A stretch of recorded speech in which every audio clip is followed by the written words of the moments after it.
दुख मोहि को भला, जो देता है अपनी जान, जो देता है अपनी जान। बोलो श्री प्राणनाथ प्यारे की जय। परम आदरणीय सुंदर साथ जी,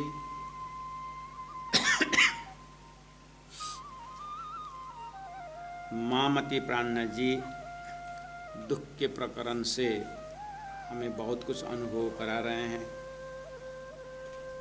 और जीवन में दुख और सुख, इसी से जीवन के अंदर यही हमें घुमाता रहता है और सब दुख से भागना चाहते हैं और सुखी जीवन जीना चाहते हैं। लेकिन प्राणनाथ जी ने कहा दुख तो हमको हमारा आहार है, क्योंकि दुख की बहुत बड़ा फायदा ये है कि दुख से ही पीयूजी मिलसी। परमात्मा को प्राप्त कराने वाले दुख ही ऐसा साधन है जो हमें परमात्मा तक पहुंचाता है। और दुख में भी परमात्मा संबंधी जो परमात्मा प्राप्त करने के लिए जो आखिर दुख तो उठाना ही है। गुरुजी मंगलदास जी कहा करते थे, आखिर ये माथा जो है, सिर जो है, पूरा टेंशन से भरा हुआ होता ही है दुनिया। तो धर्म के कार्यक्रम में ही, धार्मिकता में ही, धर्म के विषय में जो माथाकुटी करें, माथाकुटी तो करना ही है, स्वार्थ के लिए भी परमार्थ के लिए। तो क्यों हम स्वार्थ के लिए करें, परमार्थ के लिए करें। इस तरह से गुरु जी समझाया करते थे। तो चौपाई नंबर 6 में, प्रकरण नंबर 16, चौपाई नंबर 6, दुख की प्यारी प्यारी पीऊ की। अगर परमात्मा की प्यारी होना हो तो हम दुख की प्यारी बने। और तुम पूछो वेद पुराण, सबको पूछो, सबका यही सलाह है।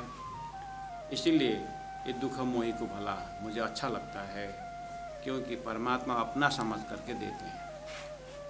यहाँ तक हमने चिंतन करते ही आए। और 7 नंबर चौपाई में भी यही है कि ता कारण दुख देता है। परमात्मा इसीलिए हमें बहुत सोच समझ करके ही दुख देते हैं। इसलिए दुख को हम क्यों न प्रसाद समझें।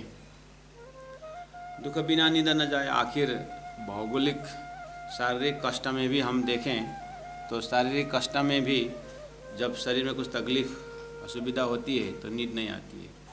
ऐसे बातुनी में भी नींद यानी अज्ञान का जो एक पर्दा है, आवरण है, वो परमात्मा के दुख में, परमात्मा के वियोग या परमात्मा संबंधी जो मार्ग में जो दुख है, वही एक अज्ञान हटने का उपाय है, अज्ञान से दूर होने का उपाय है।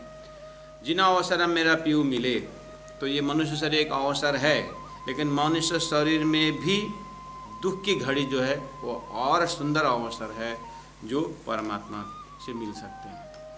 ऐसा दुख का समय उठाने का जो अवसर है वो हम अज्ञान में बिताते हैं। सो अवसर निद गमाए।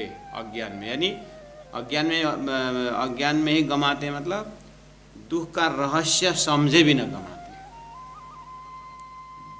दुख का रहस्य हमने कल भी थोड़ा आउट नॉलेज हमने प्रस्तुत किए थे कि दुख का रहस्य ही क्या है, कि पूरा ह्यूमन साइकोलॉजी हम देखेंगे तो बाहर से भले दुख से बचने के उपाय करते हैं, लेकिन हमें अंदर से दुख में बहुत आनंद आता है। मैंने कहा था उपन्यासकारों ने भी अपने नाटक को अगर लिखे, अपने नाटक बनाएगा नाटककार, उपन्यासकार अपने उपन्यास लिखेगा, तो वहाँ पर दुख का इंसिडेंट डाले बिना वो रोचक नहीं होता है, वो आनंद नहीं आता है। और इसीलिए हमने कहा रामायण जैसे ग्रंथ, महाभारत जैसे ग्रंथ हम बहुत, हरिश्चंद्र जैसे नाटक जो है हम बहुत पसंद करते हैं। क्यों? क्योंकि उसमें दुख का चित्कार है। तो ये एकदम परमात्मा का नज़दीक से गुजरता है और परमात्मा से ही होकर निकलता है। इसीलिए दुख का ये रहस्य जाने बिना, दुख बिना तो अवस्था निदगमा है। ऐसे दुख का रहस्य समझना ही परमात्मा प्राप्त होना है। तो इसको समझे बिना अज्ञान में ही हमारा जीवन निकल जाता है। तो हम यही चिंतन कर रहे थे कल भी कि जीवन में प्रैक्टिकल देखेंगे तो आज महापुरुषों को भी पूजा होती है, अवतार परमात्मा को पूजा हम करते हैं। तो सभी ने आकर के इसीलिए हम उनसे उनकी पूजा का उनको सम्मान देते हैं, क्योंकि उन्होंने जीवन में कष्ट उठाए हैं। तो चौपाई नंबर 8 में नींद बुरी या भरम की। अब थोड़ा सा प्राण जी, नींद तो नींद है, लेकिन कैसा नींद, उसका भी और विश्लेषण करते हैं। नींद अज्ञान जो है बुरी, इसका मतलब अज्ञान का भी दर्जा है। इसीलिए अज्ञान बुरी या भरम की, वो भरम रूपी जो अज्ञान है ये और बुरी है, यानी और खतरा है। भरम का मतलब अर्थ होता है कि आधा कचेरा, आधा आधा जगा हुआ। तो भरम का अर्थ होता है टोटल अज्ञान नहीं, ऐसा होता है एकदम पट मूर्ख होता है ना, वो अगर ज्ञानी बन गया तो बहुत जल्दी बहुत भयंकर ज्ञानी बन जाता है। रत्नाकर जैसे डाकू बिल्कुल एक्सट्रीम, और वो फिर इस तरफ मुड़े तो कैसे वाल्मीकि जैसे ऋषि बने। तो वो अज्ञान से ज्ञान। ऐसे प्रैक्टिकल में सोया हुआ व्यक्ति भी देखना, जो डीप स्लीप में है, जब वो जग जाए ना पूरी तरह खड़ा हो जाएगा, फ्रेश हो जाएगा, अपने धंधा में चला जाएगा, अपनी डेली रूटीन पकड़ लेगा। लेकिन जो सोया है लेकिन पूरी तरह सोया भी नहीं है, थोड़ा जगा हुआ भी है, तंद्रावस्था में है, शरीर उलट उलट करता रहता है, करवट लेता रहता है, उसको 4 बजा वो भी पता है, 5 बजा तो भी पता है, कोई बुला रहे हैं वो भी उसको पता है, ठीक है उठेंगे, ये वो, ये वाली जो एक बुद्धि की स्थिति है, ये वाला भ्रम स्थिति है, भ्रमित है। पूरी तरह डार्कनेस भी नहीं है, पूरी तरह जागृत भी नहीं, और ऐसा वाला मैक्सिमम संसार। इसीलिए धनी ने कहा नींद बुरी या भरम की। भरम शुद्ध नेपाली में अगर कहें तो भरम का थेत्तरो बोलते हैं, नेपाली में थेत्तरो। हिंदी भाषियों को थेत्तरो मतलब समझा देता हूँ मैं। आपके घर में बच्चा है, आप बार बार उसको पढ़ोगे, पढ़ो पढ़ो करके बोलते रहोगे, वो हाँ जी बोलता है, और पढ़ेंगे बोलता है, फिर बोलता है कि एग्ज़ाम आ गया, सोमवार से एग्ज़ाम है, पता है मम्मी पता है, आप चिंता मत करो बोलता है। हाँ सोमवार है ना, अभी तो आज तो मंगलवार है, 7 दिन है करके और खेलने जाता है। हाँ बोलता है कि संडे शाम तक वैसे ही बोलेगा, कल और एक रात है, ऐसा बोलता रहता है वो ऐसा लड़का जो उसको, ये थेत्तरो है, ये थेत्तरो। अब आप हिंदी में डिक्शनरी निकालना और ढूंढना ऐसा स्थिति वाला लड़का, उसी को भरम वाला, ये भरम है, जानता है लेकिन करता नहीं। तो हमारी एक मस्तिष्क का दर्जा है, पूरी अज्ञान भी नहीं, जानता भी है लेकिन सीरियसली लेता भी नहीं। हमारे दिमाग में बहुत बड़ा रोग है, रोग। इसी धनी ने कहा नींद बुरी या भरम की। अज्ञान तो अज्ञान है, ये भरम दर्जा का है, ये जिसके कारण भरम तो भाई आड़ी पाल, आड़ी मतलब पर्दा, कैसा पाल, एकदम बड़ा पाल बन गया, दीवार बन गया इतना बड़ा, ये भरम। इसके आगे दिल दिमाग परमात्मा तक पहुंच ही नहीं सकता। इस तरह से भरम बैठ गया। अब उसके निकलने के उपाय क्या है? वह दुख देता जलाए के, जो आड़ी भाई अपने लाल। वह दुख देता जलाए के, यानी जला देता है। कौन? विरह अग्नि। विरह परमात्मा की पहचान के बाद जो एक मतलब कि विरह प्रकट होता है हृदय में, वही विरह ही अज्ञान का भरम को सबको जला करके खत्म कर देता है। तो वह मतलब वह भरम दुख, विरह का दुख देता जलाएगा, यानी जला देता है, जला देता है।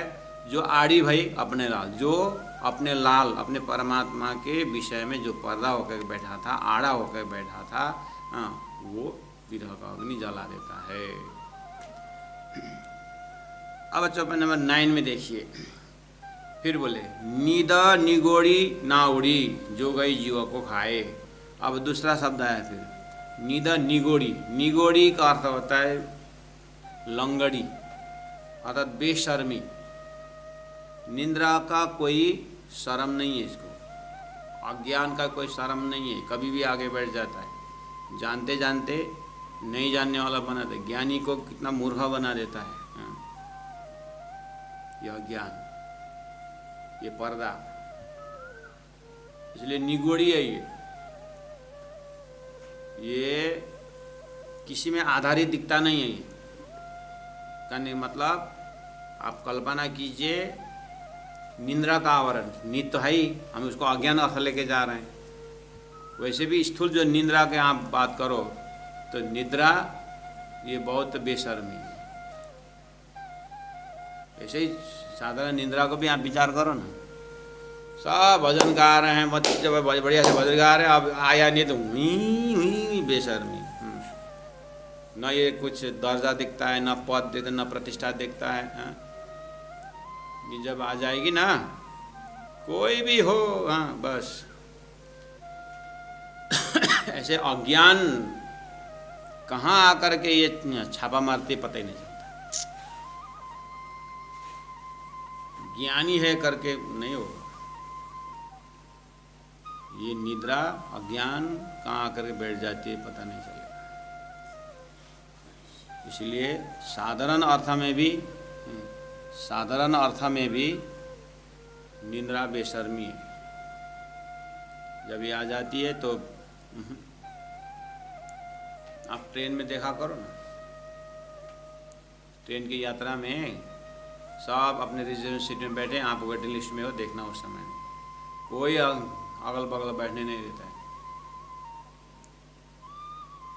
और थोड़ा जब बैठने आता है, हमारा पैर रखना पड़ेगा, ये वो, थोड़ी देर अंकल, थोड़ी देर तो बैठे, नहीं नहीं नहीं नहीं, और इधर उधर कहीं बैठने नहीं देता है, खड़े खड़े हम अपने को यात्रा करना पड़ता है। और जैसे रात को 12, 1, 2 समय देखना पड़ेगा। जो वहाँ पर खड़े होने वाले जमीन में अभी तक एकदम स्टैंडर्ड दिखाने वाले, सब निद्रा के आवरण में वैरायटी डिजाइन से सोए हुए मिलते। कोई मुंह खुला खुला है, कोई का अभी तक उसका चेहरा के ऊपर से पूरा जूता या नाक से होकर के जाए ना तो भी कंप्लेन नहीं करता है। सब परमहंस एकदम वो अहम ब्रह्मास्मि होकर के सोए, परमहंस बना देता है नींद। देखे ना टॉयलेट के अगल देखे होंगे, पूरा लोग उसके ऊपर पैर मार के जा रहे हैं, नो कंप्लेन, बेशर्मी है। बाद में जागने कहाँ से गया, तो लोगों ने क्या बोला होगा करके अब शर्म आगे क्या, जितना तो शर्म बेशर्मी कर दिया। इस तरह से अज्ञान कितने कैसे ज्ञानी को गिरा देता है, अज्ञान पता ही नहीं चलेगा। इसलिए ये नीदा निगोड़ी ना उड़ी, ये किसी के दिल दिमाग से उड़ा ही नहीं है। ये जो गई जीवा को खाए, उसके कारण सारा जीव को इसने खा खा करके 84 में घुमा दिए।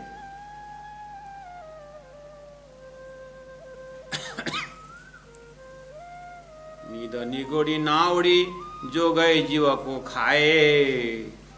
अब इसको ऐसे इससे कैसे कैसे उठें? तो रात दिना अग्नि जले। अब आई बात, तब जाए नींद उड़ाए। रात दिना अग्नि जले। कौन सा अग्नि? विरह का अग्नि। अपने इष्ट के प्रति, अपने सदगुरु के प्रति, अपने आत्मकल्याण के प्रति अगर हृदय से एक विरह का अग्नि प्रकट हो तो विरह का अग्नि ही अज्ञान को जलाएगा, जलाएगी। तब जाए नींद उड़ाए, तब जा करके ये नींद का आवरण उड़ेगा। इस तरह से महामती बता रहे हैं। अब आइए सुंदर शाह जी, ये तो सब थ्योरेटिकल बात हो रही है, हमारे लिए थ्योरेटिकल बात हो रही है, लेकिन थोड़ा सा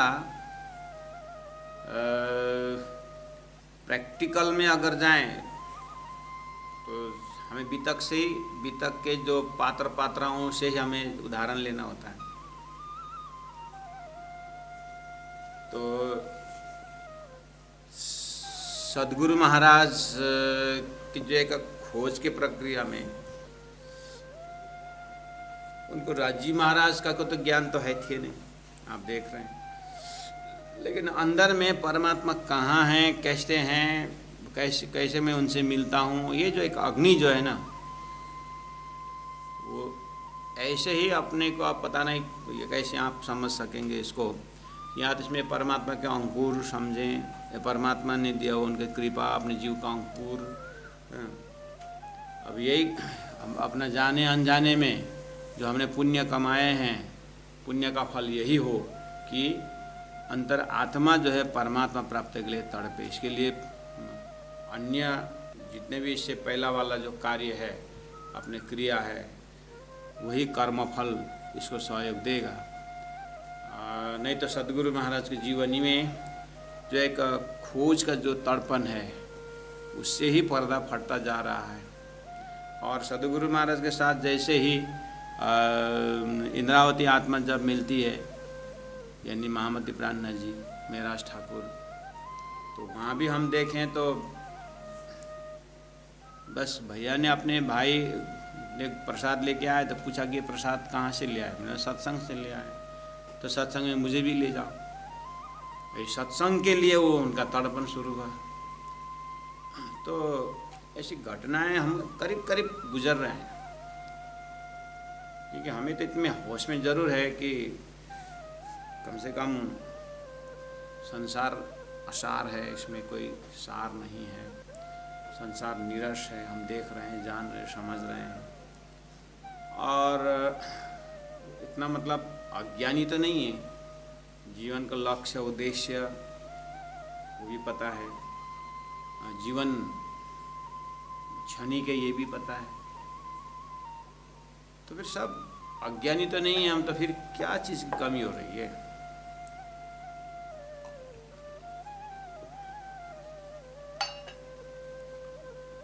इस तरह से थोड़ा सा सचेत हो जाएंगे अगर, तो सदगुरु प्राणनाथ जी का कम से कम 2-4% तो वो गुण हम पकड़ सकते हैं। उसके बाद इंद्रावती आत्मा को बोले कि तुम परमधाम की इंद्रावती आत्मा हो, तो फिर सदगुरु महाराज की आवाज़ को उन्होंने विश्वास किया, अगर मैं परमधाम की इंद्रावती आत्मा हूँ तो मेरा आचरण इंद्रावती जैसे ही होना चाहिए, महापरात्मा जैसे ही होना चाहिए करके फिर वो सुन करके और आगे बढ़े। और जितना जितना आगे बढ़ते गए उतना उतना संसार से तो छोड़ा नहीं। इतना आसान तो नहीं है कि निंदक लोग नहीं रहेंगे, बाधक लोग नहीं रहेंगे, ऐसी बात नहीं, लेकिन वो सबको, उन सब हडलों को पार करते हुए जाते हुए देखने में आया है। और हम जानते हैं कि सदगुरु के नाम पर भंडारा करते समय में भी उनको अच्छा अपने कमाई से वो सदगुरु की सेवा करना चाहते, सुंदर हाथ की सेवा करना चाहते थे, उसमें भी बाधा पड़ी। तो इसका मतलब है कि होश में आने के बाद हम अच्छा कार्य करने को निकलते हैं तो बाधाएं आती है, और बिना फिर उसमें भी निर्मल भाव से हम कर रहे हैं, फिर भी उसमें दूषित करने के लिए माया आती है। तो हम इसको देखते हुए ऐसा लगता है कि इंद्रावती आत्मा महामती प्राणनाथ जी जो बोल रहे हैं वो प्रैक्टिकल अनुभव से बोल रहे हैं, क्योंकि उनका जीवन चरित्र इस तरह से गया हुआ है। और यहाँ बोल रहे हैं कि नींद निगोड़ी ना उड़ी, जो गई जीव को खाए, रात दिन अग्नि जले। तो जब वो सदगुरु के भंडारा के नाम पर जब कमाई की, उन्होंने अपने हाथ से मेहनत की 24 घंटा, बाद में राजकोष से संपत्ति उसने खर्चा किया करके आरोप आया, तो साल भर उनको जेल में गुजरना पड़ा नज़रबंदी में। तो वहाँ विरह तो पल पल जरूर जड़ा, सदगुरु का वियोग तो जरूर आया। रात दिन वो तड़पे, साल भर तड़पे, 365 दिन 24 घंटे जलते रहे। तो रात दिन अग्नि जले, तो वहाँ दिखाई देता है अग्नि, सदगुरु के नाम पर विरह अग्नि तो जल रहा है ना। तो वो ऐसा लगता है कि वो सोने को जितना उसको जलाओ उतना वो शार्प शुद्ध होता है। ऐसे ही इस आत्मा के ऊपर अज्ञान का जो लेहर लगा हुआ है, उसको ऐसे ही धनी कृपा करें और अपना परिचय भी दें, और उसके बाद उनके प्रति वियोग को अगर उदय हो तो फिर बाकी जो अज्ञान जो नाम है, मतलब धनी को जानना समझना में ही ज्ञानी हो गया ऐसा नहीं ना, हमें तो प्रेमी पहुंचना है ना। तो वो ज्ञान का अग्नि, ज्ञानाग्नि दग्ध कर्माणि, ज्ञान का अग्नि कर्म का बंधन तो फटाएगा, जलाएगा, लेकिन विरह अग्नि जो है आत्मा में लगा हुआ जो कष है उसको भी जला।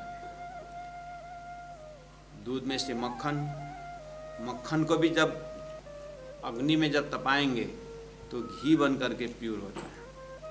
ऐसे ही ज्ञान जो है मक्खन तक पहुंचा देगा, लेकिन उसको घी बनने के लिए आत्मा को उतना धनी के सम्मुख पहुंचने के बाद विरह अग्नि ही ऐसा है जो हमें घी की तरह विशुद्ध चैतन्य बनाता है।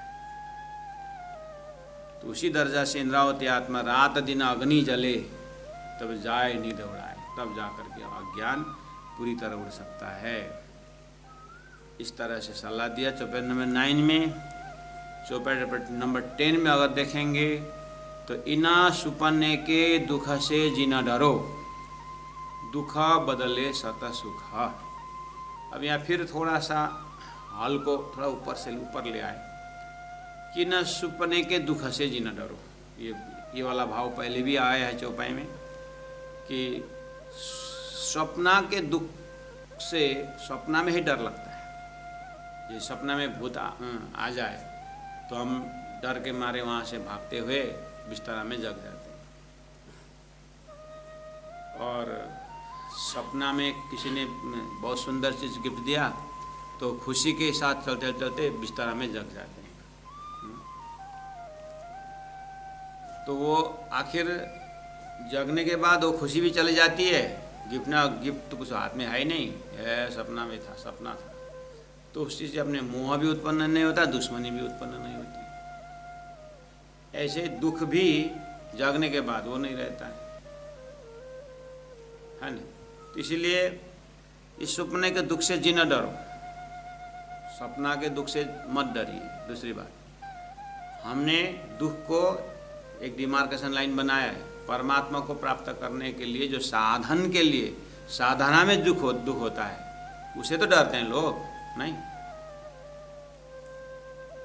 प्राणनाथ वाणी प्रसन्न के अंदर रायगढ़ में जाने की इच्छा है, लेकिन सुनने में आया है वहाँ तो गोबर उठाना पड़ता है, 1-1.5 घंटा बारी में खेत में काम करना पड़ता है। प्यारा महोत्सव कुछ बोलते हैं लोग, 22 दिन तो प्यारा ट्रैक्टर में लोड करना पड़ता है, सुनने में आया, लकड़ी ढोना पड़ता है, झाड़ू करना पड़ता है, बर्तन साफ करना तो पड़ता ही है। और कभी कभी अगर किचन में आप रसोई घर में अगर कुक बीमार हो गया, छुट्टी में गए महीना 1.5 महीना, तो बारी बारी से भोजन भी बनाना पड़ेगा 40-50 जाने के लिए। 2-2 जाने 3-3 जाने टीम में होते हैं। तो ये सब सुन करके घर में ही लोग दरवाज़ा बंद करके बैठ जाते हैं। यहाँ तो आके दरवाज़ा बंद करके बैठेंगे लेकिन घर में बैठ जाते हैं। तो 2 महीना 4 महीना साल भर बर्तन साफ करने से कोई मरता था क्या? गोबर उठाने से कोई मरता था क्या? और उल्टा पैर का घाव सब ठीक हो जाता है। गौ की सेवा करने में क्या नुकसान है? अरे आश्रम में ऐसा काम लगाया करके मत बोलो ना। गौ की सेवा मतलब गौ की सेवा, बस मुझे गौ की सेवा मिली। धरती में भगवान श्री कृष्ण ने स्वयं गौ सेवा की।